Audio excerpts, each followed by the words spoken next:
పద్మభూషణం కానీ పద్మవిభూషణం కానీ భారతరత్న ఇవ్వలేదు. ఎవరికి ఇచ్చారు? తగలెట్టారు మందకృష్ణ మాదిక్కిట. అంటే మోదీ పార్టీలో చేరినందుకు పద్మభూషణం పద్మవిభూషణం. అప్పుడు కాంగ్రెస్ వాళ్ళు చిరంజీవికి ఇచ్చారు కదా, ఆయన కాంగ్రెస్ పార్టీలో చేరినందుకు. ఇప్పుడు తెలుగుదేశం పార్టీ బీజేపీలో చేరింది. ఆ తెలుగుదేశం పార్టీలో ఎవరికో ఒక ఆయనకి బాలకృష్ణ ఇచ్చారు. అంటే బీజేపీలో చేరిన వాళ్ళకి పద్మభూషణం. ఈడీ రైడ్లు ఉండవు, ఇన్కమ్ ట్యాక్స్ రైడ్లు ఉండవు, ఐటీ రైడ్లు ఉండవు, ఎన్ఫోర్స్మెంట్ డైరెక్టరేట్లు ఉండవు, సిబిఐ ఎంక్వైరీలు ఉండవు.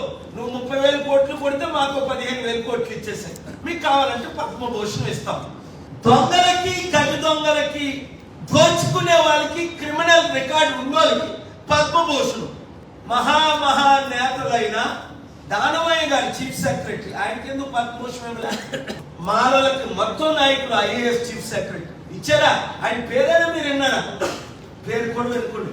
రోషయ్య గారు బతికే ఉన్నారు, 80 సంవత్సరాల వయసు, చీఫ్ సెక్రటరీ, మాదిగలందరికీ మార్గదర్శకులు, ఐఏఎస్ ఐపీఎస్ 2 కొట్టినాడు. ఆయనకి ఇచ్చారా? పోనీ ఎంతో పోరాడాడు కేసీఆర్ గారు తెలంగాణ కొరకు. శ్రీకాంతాచారి తండ్రి వెంకటాచారికి ఇచ్చారా? 1200 మంది ప్రాణత్యాగాలు చేసిన వాళ్ళకి పద్మభూషణం లేదు. 100 మంది ప్రాణాలు చంపిన వాళ్ళకి పద్మభూషణం పద్మవిభూషణం. అంటే ఒకటే.